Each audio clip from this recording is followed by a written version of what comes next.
y a los coleccionistas, a la familia Pastor. Leche fue la primera que tuvimos contacto hace ya varios años y hicimos esta muestra acá. O sea, también estamos trabajando en un catálogo. El catálogo va a estar listo la primera semana de diciembre. Un libro, en verdad, con todas las obras de la colección. Y también Luis Eduardo nos va a ayudar en la presentación con alguien más, pero muchas gracias, Luis Eduardo. Entonces empezamos la visita guiada. Bueno, bienvenidos. Esta exposición presenta quizá por primera vez la colección de Celso Pastor de la Torre completa. Muchas veces hemos visto aisladamente cuadros de esta colección, pero creo que es la primera ocasión en que podemos ver la colección completa, que era una de las más importantes de la pintura cusqueña, que se formó hacia mediados del siglo XX. La colección Pastor reúne obras de los periodos de consolidación y de auge de la cultura cusqueña, es decir, desde fines del siglo XVII y en el transcurso del siglo XVIII. Por eso hemos optado por presentarla en torno a algunos ejes iconográficos que son fundamentales para entender el desarrollo de la pintura cusqueña en este momento de auge. Uno de esos ejes iconográficos es el de las esculturas pintadas. Es uno de los géneros favoritos que desarrolló la pintura cusqueña, sobre todo a partir de fines del siglo XVII, y consiste en la representación de la Virgen o de Cristo, pero no en un plano celestial, abstracto, imaginario, sino consiste en la representación pictórica sobre el lienzo de imágenes escultóricas de culto, imágenes de altar que están con sus trajes, con sus joyas, dentro de sus retablos y que ayudaban al devoto a recordar a sus cultos favoritos. Por eso, una de las más antiguas que guarda la colección es esta Virgen de la Almudena.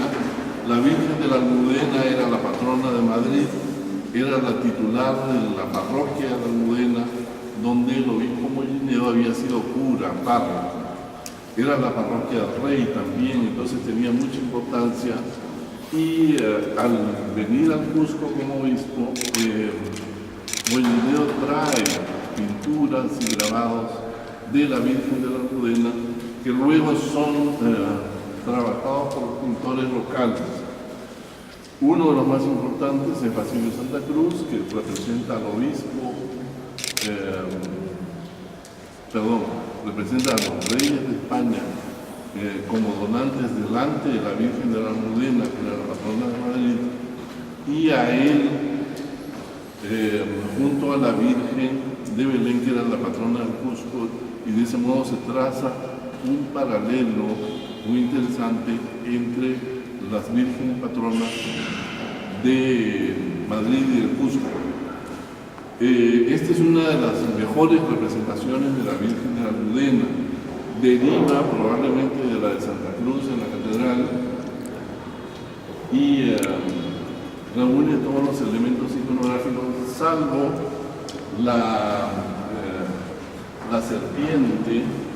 Hay una joya en forma de serpiente que aparece en el original de la catedral, pero seguramente fue suprimido en este caso por evitar cualquier asociación con la idolatría anterior. Es decir, la serpiente era la mano, era uno de los dioses del mundo prehispánico y seguramente se suprimió en este caso. Pero reúne todos los elementos iconográficos, este arco con rayos flameantes, los ángeles, la mesa del altar y las canastas con flores. El género sirvió también para difundir las grandes devociones locales, entre ellas la Virgen del Rosario Comata, que era la titular de una parroquia en la zona del altiplano, estaba a cargo de los dominicos. Ellos llevaron esta imagen de la Virgen del Rosario con el niño, y una de sus características es el tocado de plumas que lleva junto con las coronas, que le da un cierto aire local y que se trasladó a todas sus representaciones pictóricas. En este caso, la fecha, 1669, debe corresponder a la estampa que sirvió de modelo al pintor, no es la fecha de la pintura. Como era usual en estos casos, la acompañan Santo Domingo y San Francisco de Asís, eran dos órdenes hermanas, y es muy importante la presencia de la media luna, que era un atributo de la Inmaculada Concepción, que fue mucho tiempo discutido teológicamente por los dominicos, pero una forma de zanjar esa discusión era incluir a Santo Domingo junto con San Francisco, que era defensor de la Inmaculada Concepción, en este tipo de pinturas.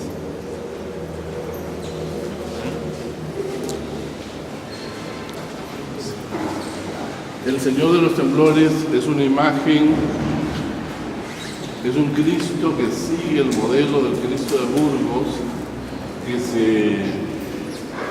tiene su capilla en la Catedral del Cusco, y que a partir del terremoto de 1650 se convierte en un verdadero símbolo de la ciudad, que es el protector contra los terremotos, y esa fama se traduce en la cantidad de lienzos que lo representan.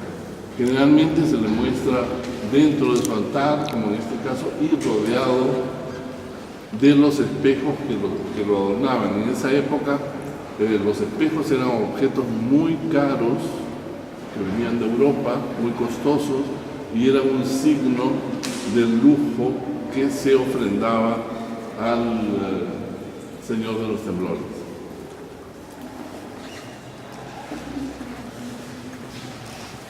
La Virgen Peregrina de Quito es la Virgen de la Merced, es la imagen titular del convento de Quito, muy antigua, se decía que era obsequio de Carlos V, pero generalmente esas versiones son leyendas. Lo cierto es que era muy antigua, era la titular del convento de Quito, y los frailes mercedarios de Quito deciden llevarla de viaje para recaudar fondos para construir el convento de la ciudad. En ese viaje, desde Quito hasta Potosí, llega al Cusco, y en ese momento los pintores comienzan a representarla, y es uno de las esculturas pintadas favoritas de la ciudad, la Virgen Peregrina de Quito. Lleva todos los emblemas, es una Virgen entronizada, lleva el escudo de la Merced y las esposas que simbolizaban su patrocinio sobre los prisioneros cristianos en manos de los monjes. Dígame un poquito, pero esta es la de Quito, la que vino de Quito acá. Sí. Y después se siguió Siguió viaje hasta Cádiz, y ahí en Cádiz se quedó. En Cali. Cádiz, España, sí, un viaje muy largo. O sea, esta es una representación local. Una representación local de la Virgen a su paso por la ciudad del Cusco. Okay. Las flores que está llevando son azucenas. Son azucenas, yo pienso que probablemente simbolicen la devoción quiteña por la azucena de Quito, Mariana de Jesús.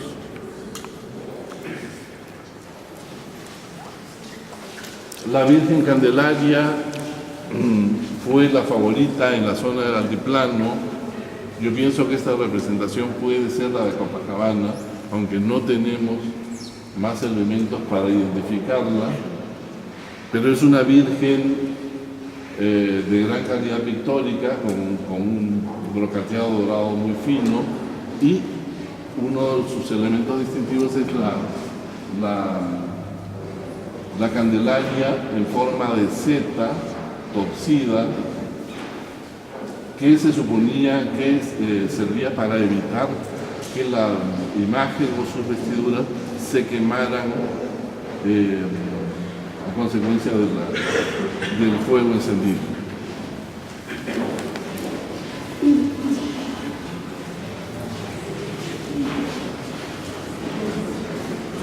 Ahora pasamos a otra sección que es la de la iglesia militante. El obispo Mollinedo, cuando llega al Cusco, trae los dos grandes cultos que promocionaba la corona española. Uno era la Eucaristía y el otro la Inmaculada Concepción.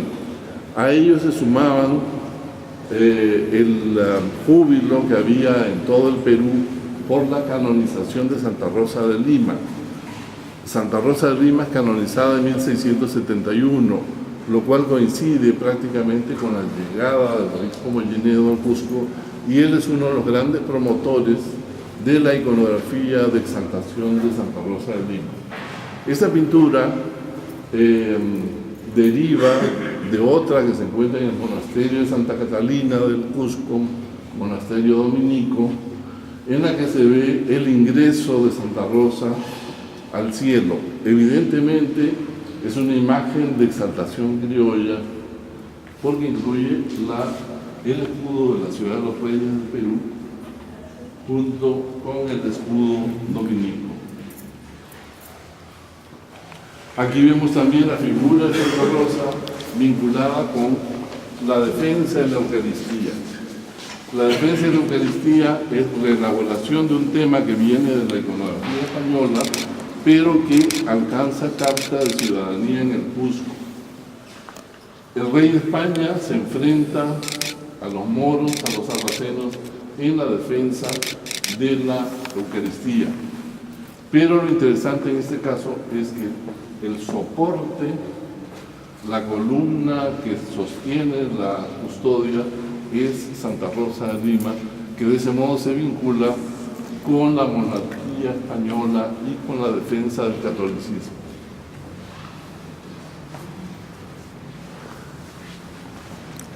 Aquí también hay una exaltación de la Eucaristía. Este cuadro ha sido tomado directamente de un libro, que además es un libro francés.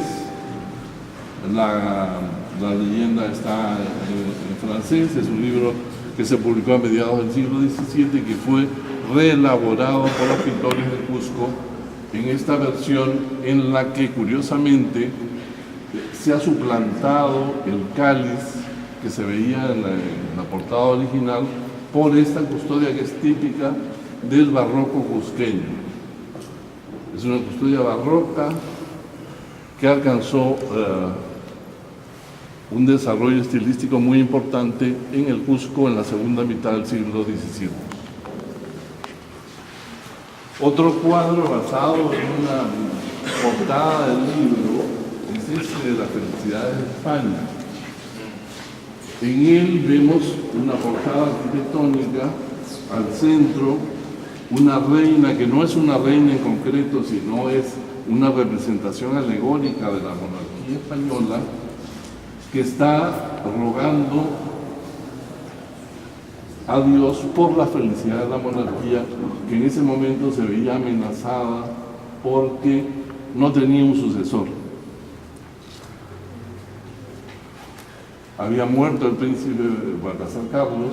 Este es un cuadro dedicado al rey Felipe IV, que luego se actualiza y se dedica a Carlos II, lo cual nos indica que esta es una pintura de la época del obispo Mollinedo. A los costados vemos las virtudes propias de la monarquía y al centro nuevamente la custodia que corresponde al estilo de las custodias barrocas cusqueñas. Pinta acá. Sí, sí, sí.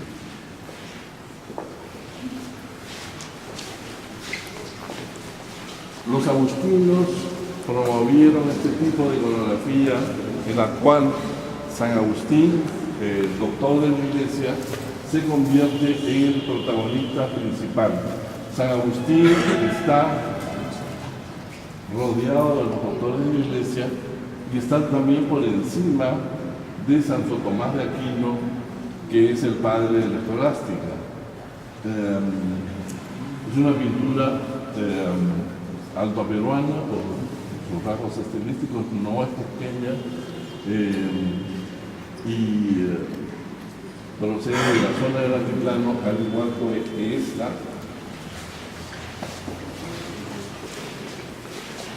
que también es una alegoría de exaltación de San Miguel Arcángel.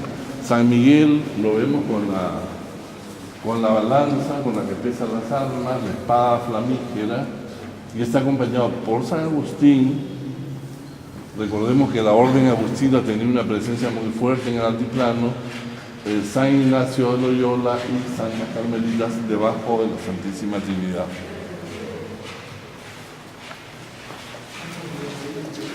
La coronación de la Virgen es un tema recurrente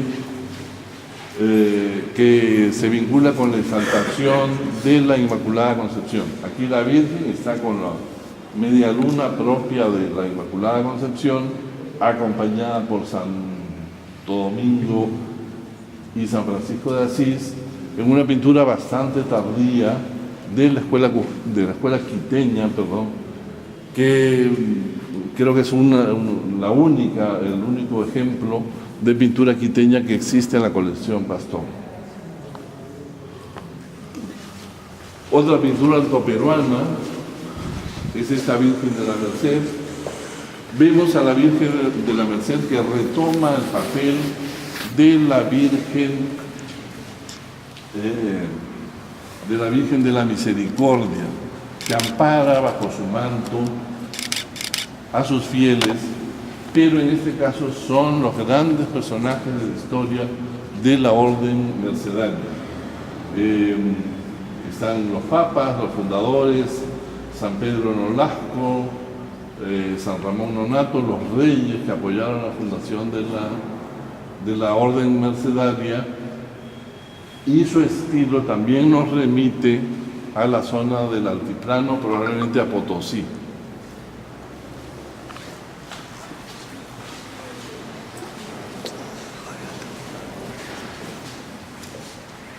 La coronación de la Virgen generalmente está asociada a la representación de la Santísima Trinidad por tres personas iguales. Esta era una fórmula prohibida en Europa por los papas y por la Inquisición, pero que se toleró en América porque era una forma didáctica de representar el misterio de la Santísima Trinidad, que era muy difícil de transmitir para el público no ilustrado. La idea de una iglesia militante se encarna muchas veces en la figura del arcángel arcabucero.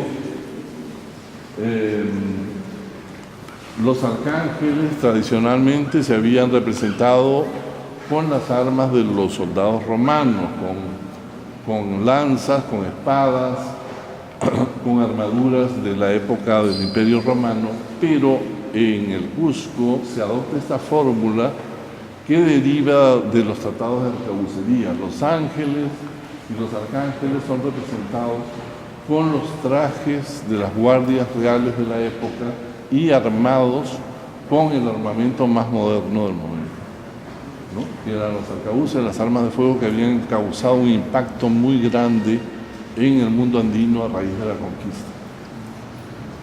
También la figura de Santiago, el apóstol Santiago, a caballo,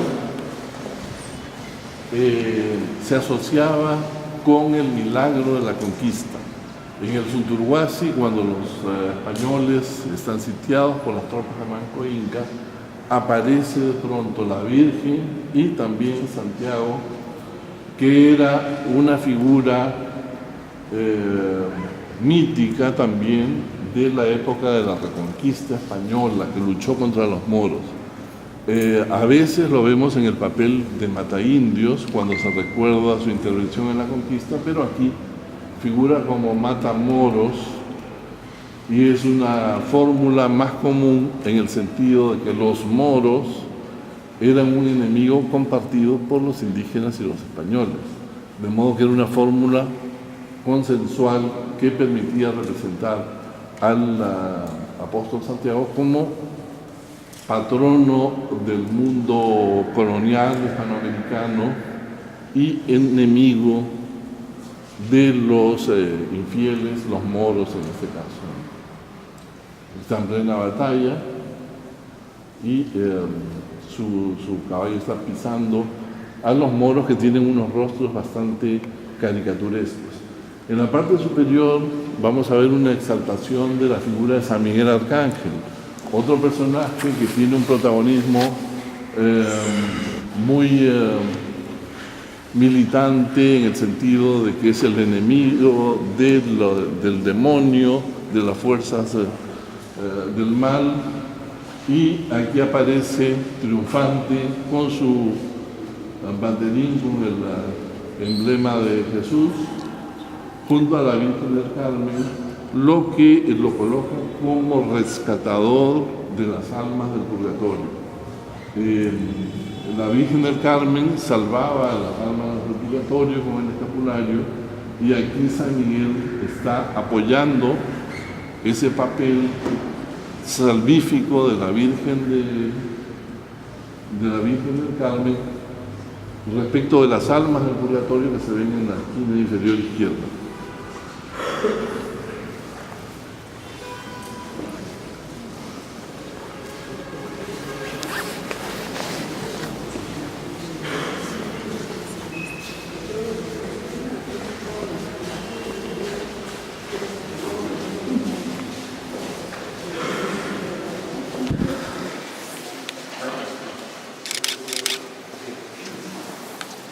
El género de las imágenes de piedad fue uno de los favoritos de la pintura cusqueña. Consistía en representar a los grandes personajes de la historia sagrada, la Virgen, San José o Cristo, sobre un fondo oscuro, exentos de toda anécdota, a veces rodeados por una orla de flores de procedencia flamenca, pero que buscaban la comunicación directa con el espectador. Por eso eran pinturas de formato no muy grande, dedicados al culto privado, y de un tratamiento pictórico muy fino, muy delicado, como se ve en este caso de San José con el Niño, que constituye, en mi opinión, una de las obras maestras de la pintura cusqueña de comienzo del siglo XVIII. San José aparece con el Niño en la misma posición de las vírgenes con el Niño, en este caso tomadas de los modelos que había dejado Bernardo Vitti a fines del siglo XVI y comienzos del XVII. Son unas figuras muy idealizadas. Las Madonas de Vitti muestran a la Virgen en la misma posición, y San José ha sido colocado en el sentido inverso, seguramente para formar pareja con una Virgen que también era vista con el Niño, y de este modo señalar una equivalencia, una paridad entre las figuras de la Virgen y de San José. San José había sido relegado mucho tiempo en la iconografía cristiana, y la Contrarreforma procuró exaltar la figura de San José como un hombre joven, un hombre activo, que sirvió de una manera determinante en la educación de Jesús. Y por eso en el arte hispanoamericano vamos a ver a San José constantemente en esta apariencia juvenil, muchas veces coronado, en esta ocasión rodeado por esta finísima orla de flores que son de influencia flamenca y que tienen un tratamiento finísimo del oro en los pistilos, y formando una especie de rocío áureo que cubre las flores. Y otro detalle interesante es cómo los actores de Jesús y de San José son exactamente iguales. Asimismo, el parecido físico de San José con la imagen que tenemos de Jesús era una forma de subrayar esa paternidad adoptiva.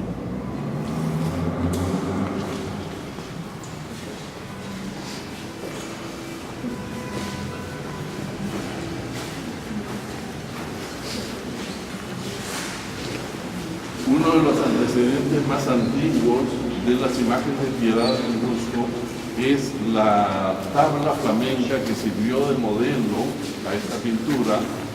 Hemos identificado a esta Virgen con el Niño, con las cerezas, en una tabla de Jean Gossaert llamado Mabuse, que es un pintor flamenco romanista de comienzos del siglo XVI, cuya obra se ha perdido. Me refiero al original de esa pintura, pero fue tan popular en su tiempo que se copió numerosas veces. Una de esas copias de época debió llegar al Perú y sirvió de modelo a este lienzo. Existe otra versión muy parecida en la colección Barbosa Stern, lo que nos explica que ese modelo debió pues tener una fama muy especial en su época, que obligó a los pintores de un momento muy posterior a reproducirla en sus lienzos, porque esta es una obra ya de avanzado del siglo XVII. Entre las imágenes de devoción clásicas de Cusco está la Virgen Niña Hilandera. Esta iconografía viene de España y recuerda la infancia de María en un momento que no está registrado en los evangelios, pero que nos recuerda pues esa faceta de laboriosidad que está hilando la lana. Muchas veces se ha identificado este personaje como una ñusta incaica, pero en realidad el modelo ha sido tomado exactamente de la pintura española del siglo de oro. Tenemos ejemplos de Zurbarán y de Alonso Cano en las que vemos a la Virgen Niña exactamente igual, y en el caso del Cusco, por lo general, esta imagen hacía pareja con el niño de la espina, el niño que está sentado, un señor frailero igual que ella, y que se pincha la mano con la espina y formaba pareja en los interiores monásticos del Cusco normalmente, o en las mansiones privadas también de la élite cusqueña. Esta pintura es un raro caso de imagen de devoción tardía, ya de avanzado siglo XVIII. Está firmada por Marcos Zapata, que es uno de los maestros más notables de su tiempo. Ya es una pintura de una factura mucho más estereotipada, idealizada, de la Virgen de los Dolores, con la imagen del corazón sagrado de Jesús, con la corona de espinas, que nos deja entrever ya una religiosidad más avanzada, como de la segunda mitad del siglo XVIII.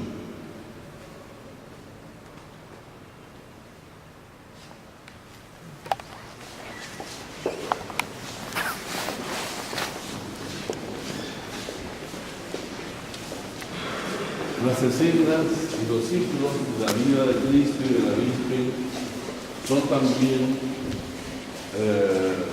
de los temas más populares en la pintura cusqueña del momento de Esta obra tiene una importancia excepcional porque está firmada por Diego Petito, la pieza está al reverso, Es una pintura que relata la huida de Egipto y su estilo nos está indicando que fue realizada probablemente poco después de terminar la decoración de la iglesia de San Sebastián, que era su pueblo natal en el Cusco, y poco antes de pintar los lienzos del Zodiaco que actualmente se encuentran en la Catedral del Cusco. Quispetito, como sabemos, era un pintor formado en la ciudad, pero muy influido por los modelos flamencos. En este caso tenemos la fuente de esta pintura, que es un grabado de Barbé, que es exactamente igual. El tratamiento del paisaje nos recuerda a los cuadros del Zodiaco. Un detalle interesante es el tocado de la Virgen, que es el del sombrero de la Virgen gitana, popular en España desde la época de Luis Morales, pero que se va repitiendo y que encontramos también en el modelo de Barbé que ha usado Quispetito. En el fondo vamos a distinguir dos escenas que son fundamentales en torno a la narración de la huida de Egipto. Una es el milagro de las espigas de trigo y el otro la caída de los ídolos, muy importante en el contexto del mundo andino porque significaba el triunfo del cristianismo sobre el paganismo.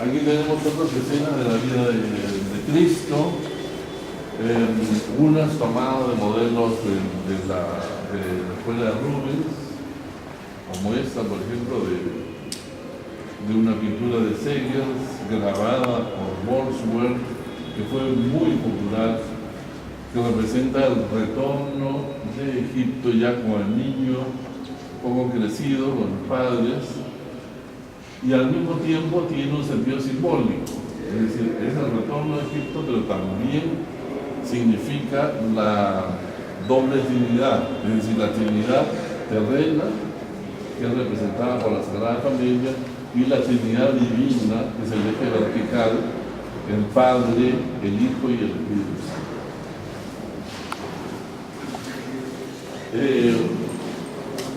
La escena de la presentación en el templo no es tan frecuente en la pintura cusqueña, pero aquí tenemos un ejemplo de buena calidad, con un sobredorado muy fino, en el que vamos a ver la escena de la Virgen cuando se presenta al templo luego del nacimiento del niño para su purificación y deja como ofrenda las palomas, que vamos a ver también en el caso de las Candelarias.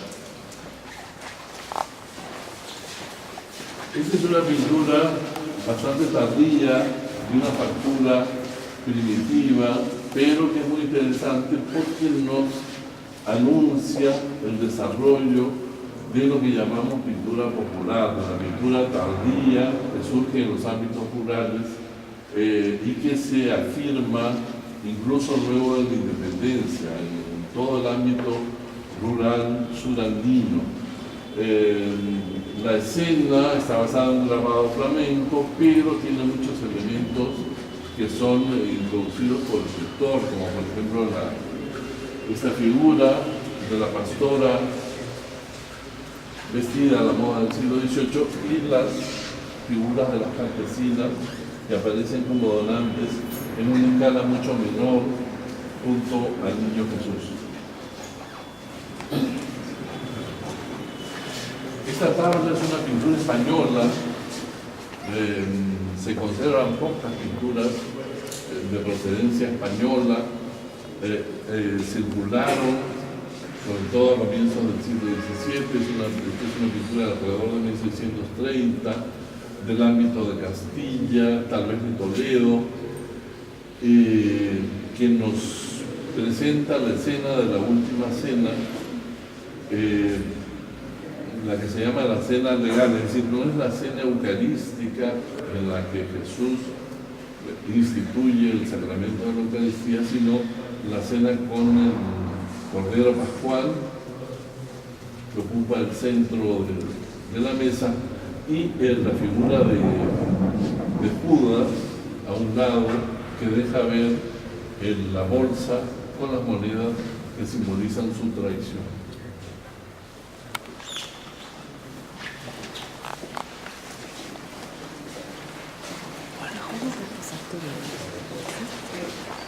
Esta es otra adoración de los pastores, pero curiosamente los pastores terminan relegados por la figura de San Miguel. San Miguel acompaña a los pastores y está en el plano de rodillas delante del niño recién nacido, con su casco a los pies en señal de sumisión, y la típica capilla de Gloria in Excelsis en la parte superior.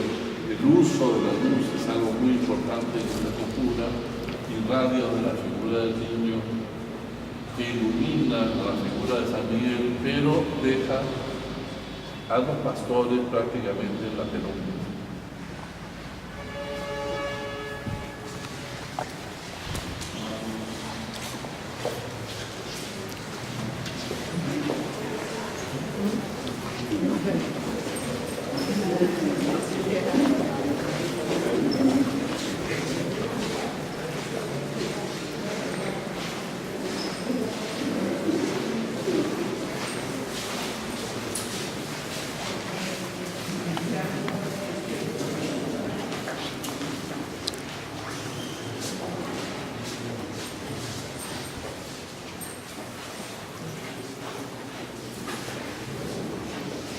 Las vidas de los santos tenían un valor ejemplar muy grande en la religiosidad del siglo XVII, al calor del pensamiento de la Contrarreforma. Los santos y sus vidas eran ejemplo para los cristianos de la época. Un caso muy interesante es el de esa pareja de santos que están uno muriendo y otro en éxtasis, pero en actitudes muy parecidas. En la religiosidad barroca planteaba una especie de equivalencia o identificación entre el tránsito de la muerte y el éxtasis, ¿no? Entonces aquí vemos esa especie de ambivalencia entre las dos situaciones. Uno es San Francisco Javier, santo jesuita, que murió solo en la costa de la China, según cuenta su historia. Aquí hay un cántaro representativo de su vida en el Oriente, y los ángeles que lo acompañan en ese momento trascendental de la muerte. San Francisco, en cambio, he mostrado en uno de los tantos momentos de éxtasis que tuvo a lo largo de su vida. Está en una situación muy parecida al moribundo. Está tumbado junto con el cráneo que le servía como elemento de penitencia y meditación, con el crucifijo, abrazado al crucifijo, igual que su tocayo San Francisco Javier, y acompañado igualmente por los ángeles músicos. Curiosamente, esta figura de San Francisco de Asís es tomada también por un grabador europeo, pero está en sentido inverso. Ha sido invertido para que pueda hacer pareja con San Francisco Javier, mostrar ese paralelismo entre la muerte y el éxtasis, y al mismo tiempo subrayar la hermandad entre dos órdenes de carácter fundamentalmente misional, como eran los jesuitas y los franciscanos. Otro elemento también muy importante en la vida de los santos era la conversión. La conversión tenía un peso muy grande en la religión hispanoamericana, porque, como sabemos, los indígenas eran cristianos nuevos, se habían convertido al cristianismo a raíz de la conquista. Entonces la idea de un hombre pagano que se convierte al cristianismo era muy seductora para los doctrineros de la colonia. Este es el caso de San Eustaquio, que es un soldado romano, que al igual que San Pablo, se convierte en un momento en el que se le aparece Cristo, pero en forma de crucifijo entre los cuernos de un ciervo cuando está de cacería, y le dice: ¿por qué me persigues? Igual que le dijo a San Pablo.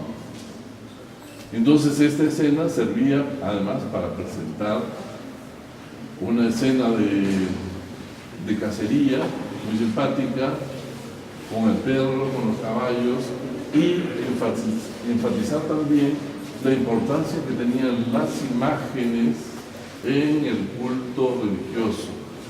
La imagen del crucifijo se aparece y dialoga con el santo. Era algo muy importante en un mundo como el católico, en el que se enfatizaba el valor de las imágenes como vehículo de comunicación con el creyente.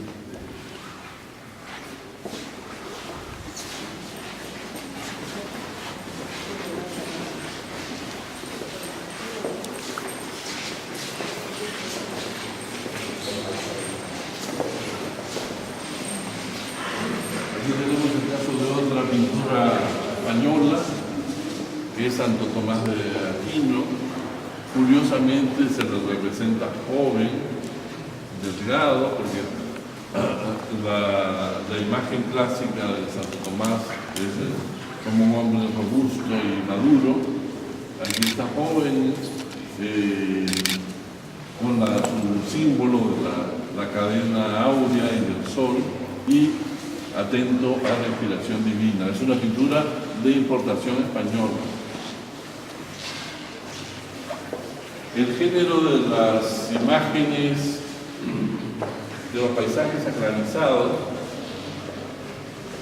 tiene uno de sus ejemplos más notables en esta pintura, que nos muestra la escena de la última comunión de Santa María Egipciaca.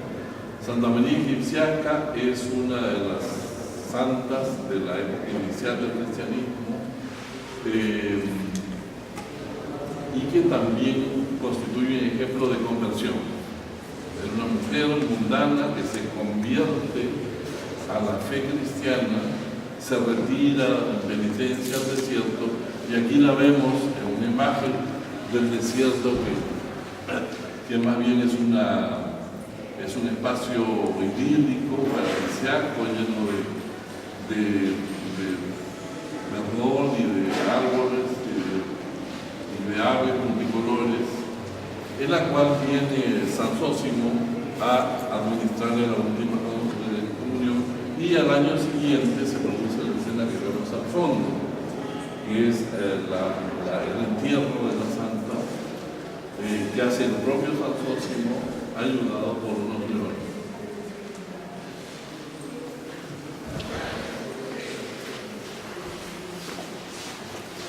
San Francisco de Paula es otra de las figuras más destacadas de la religiosidad contrarreformista. Es el fundador de los frailes mínimos, y aquí aparece un momento de éxtasis cuando Dios nos revela que la caridad, caritas, es la principal virtud que lo va a caracterizar.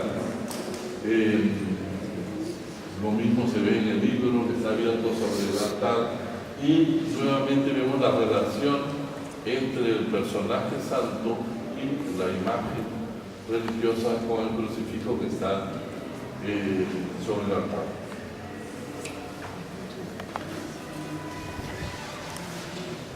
pero la escena de conversión por excelencia es la de San Pablo.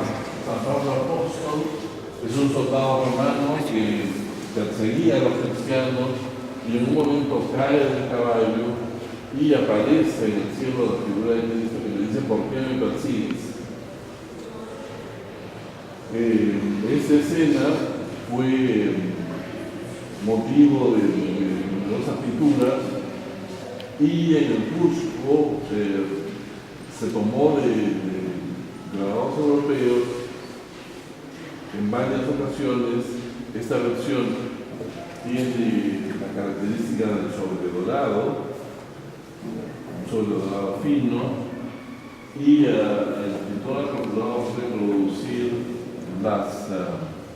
los detalles de la vestimenta del soldado romano con cierta fidelidad, aunque la imagen del caballo no es muy naturalista, que digamos, pero nos da una idea del dinamismo que podía simbolizar este centro.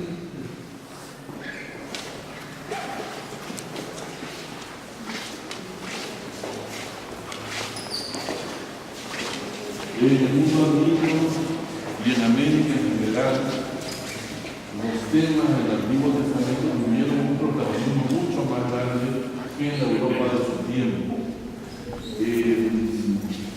Por eso, en muchas iglesias vamos a ver las representaciones de las historias del Antiguo Testamento, de los reyes, de los profetas, con una presencia bastante más grande en la Europa contemporánea. Por ejemplo, el rey, sino el profeta Moisés. Esta obra ha sido atribuida a Antonio Sinchirroca por el parecido que tiene con la serie de profetas que se encuentra en la Catedral del Cusco. Su modelo es un grabado francés y el pintor lo ha copiado literalmente, incluyendo las leyendas que aparecen sobre la tabla de la ley. Un detalle importante para los artistas religiosos del barroco era la representación de los rayos de luz que emite la cabeza de Moisés, que aluden a su encuentro en el Sinaí, pero que los artistas medievales habían representado como cuernos, lo cual fue bastante criticado, y se buscó esta solución de los rayos de luz sobre la cabeza del profeta.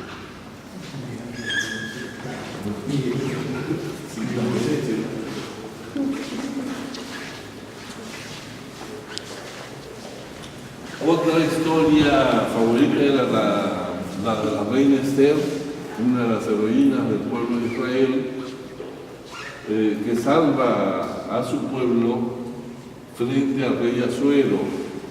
Ella revela la conspiración del gran visir Amán, que aparece ahorcado en el fondo, y en ese momento el rey Asuero le otorga su perdón entregándole el cetro, lo cual por los teólogos era interpretado como una prefiguración de la coronación de la Virgen, y además representaba la unión entre Cristo y su